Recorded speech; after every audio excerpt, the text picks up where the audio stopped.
Today in the show we have MOBI Passport MVP, DAOs in the UK, the MakerDAO RWA Competition, and so much more.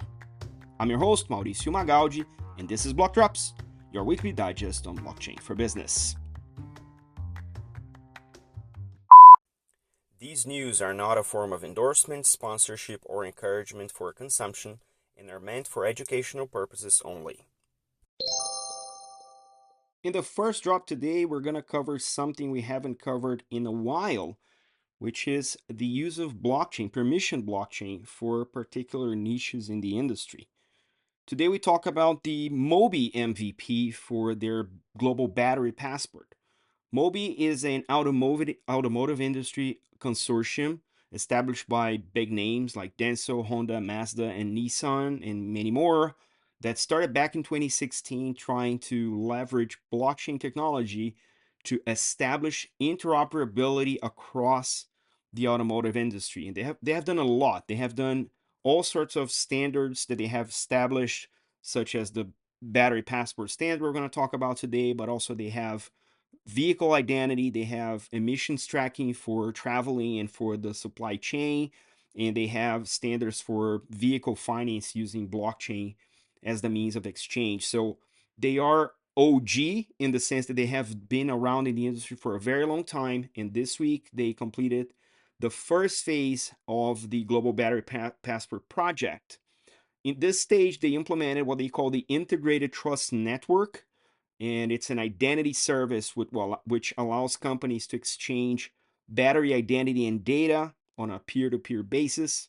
And it's a way for the industry to communicate about the state of the batteries, in the sense that batteries are seminal to the auto industry, but increasingly more given the use of batteries for the electric vehicles. So it's a self-sovereign identity system offering that will support many participants in that space. And then they're going to move into the stage 2, which will involve a trial for their Web3 marketplace for services called Sitopia, and it will allow an enhanced use of that data, and also for carbon credits management, which speaks to their other standards in the sense that they're applying blockchain. We haven't covered a lot of permission chains in the recent past, and we do know that they have niche applications such as specific industries like automotive, or specific functions like tracking of supply chain of many kinds. And this is one of those examples that have withstood the test of time. To be frank, 2016 to 2014, 8 years working on this and having successful implementations is something that we don't see every day with permission chains.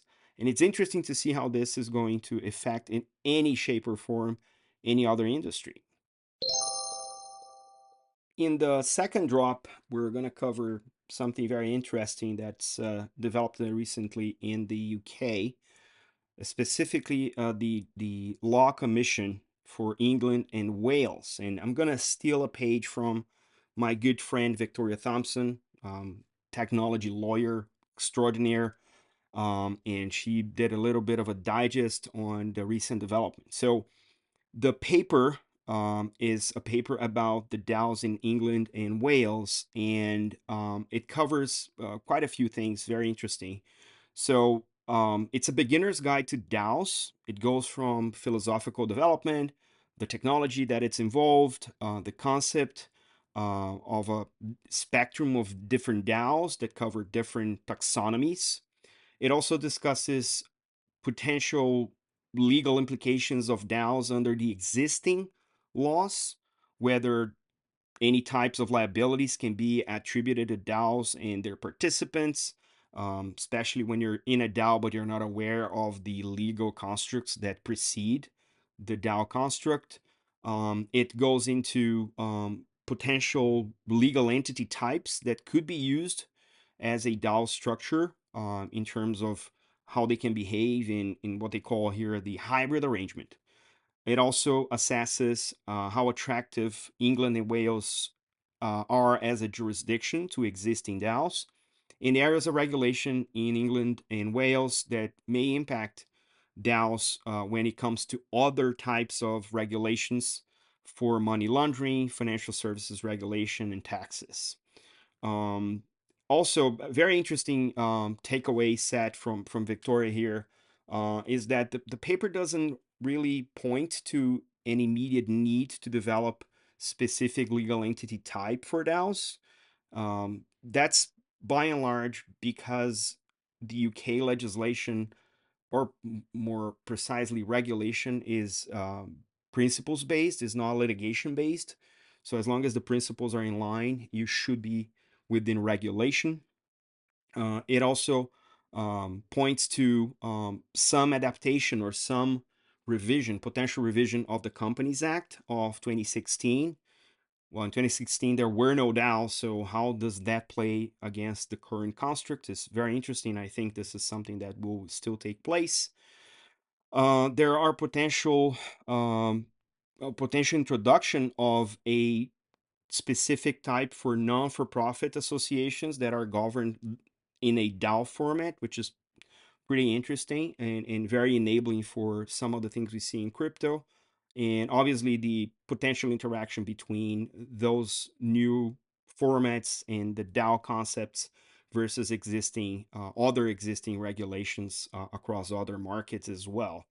I think this is very promising all in all because not that I'm a big fan of what DAOs have accomplished so far, but the one thing that DAOs have forced us to do is to discuss it, to study it, to test it.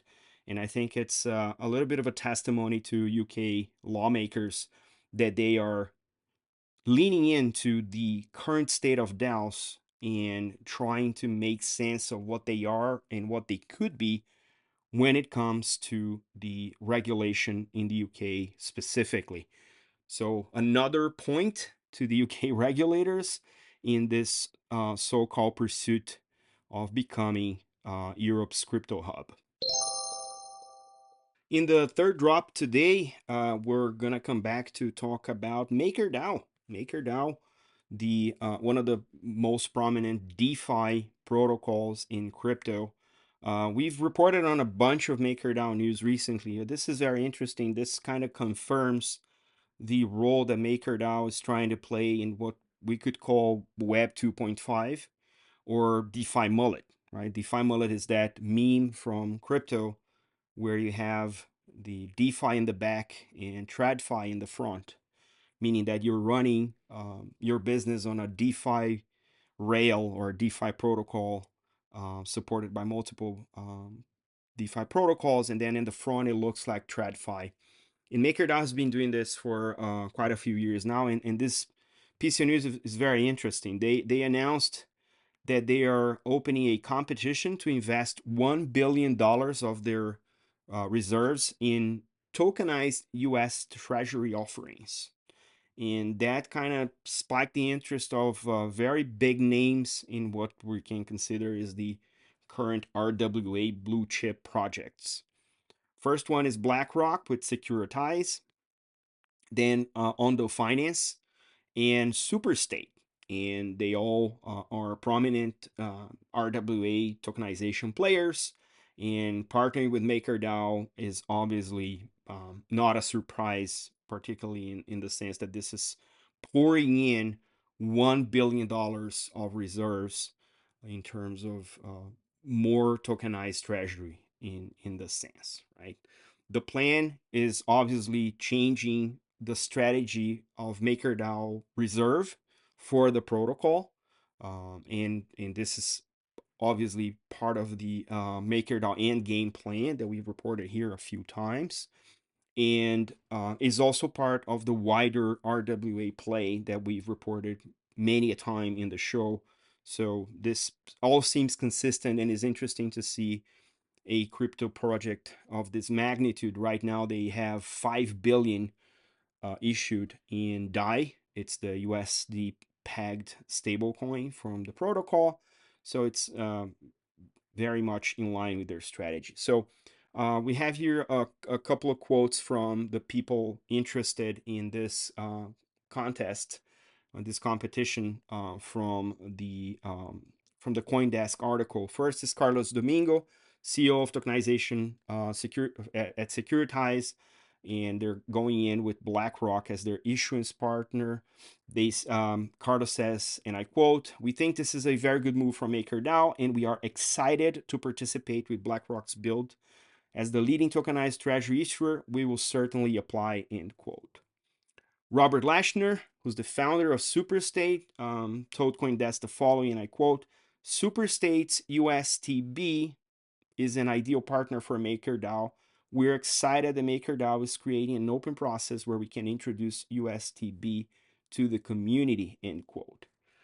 And then finally, Nathan Alman, founder of Agro-Finance, said, and I quote, "It's a natural fit in our mission of bringing institutional grade financial products and services to everyone. We look forward to participating," end quote. On the back end of the news, Maker's governance token, MKR, had a bump of 5% in its listing price as the result of these news. Not important, but also somewhat important because this is how Maker is currently governed.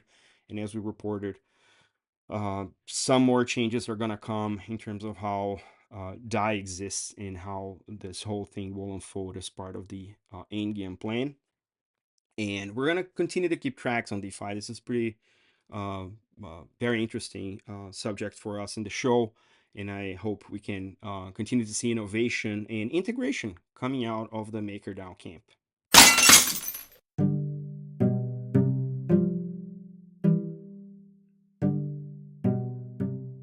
In a week packed full of news, here is more. Trexx announced microcredit based on game assets and investing in social projects.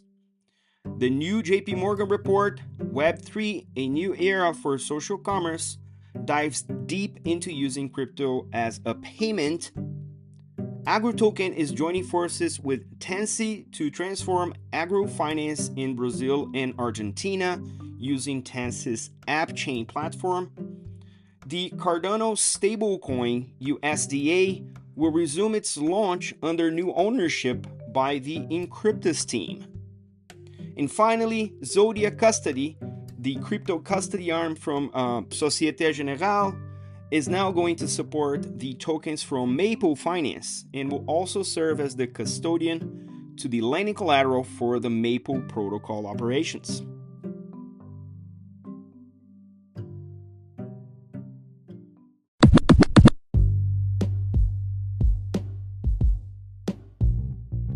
Catch us online. We're on Instagram at blockdropspodcast, on Twitter at blockdropspod or 0x Mauricio. We're on Lens at blockdrops.lens. We have a newsletter on LinkedIn. Write to us at blockdropspodcast@gmail.com, and you can listen to the Blockdrops podcast at Spotify, iColab, Faberbun Tech, and all of the other major streaming platforms. Yay!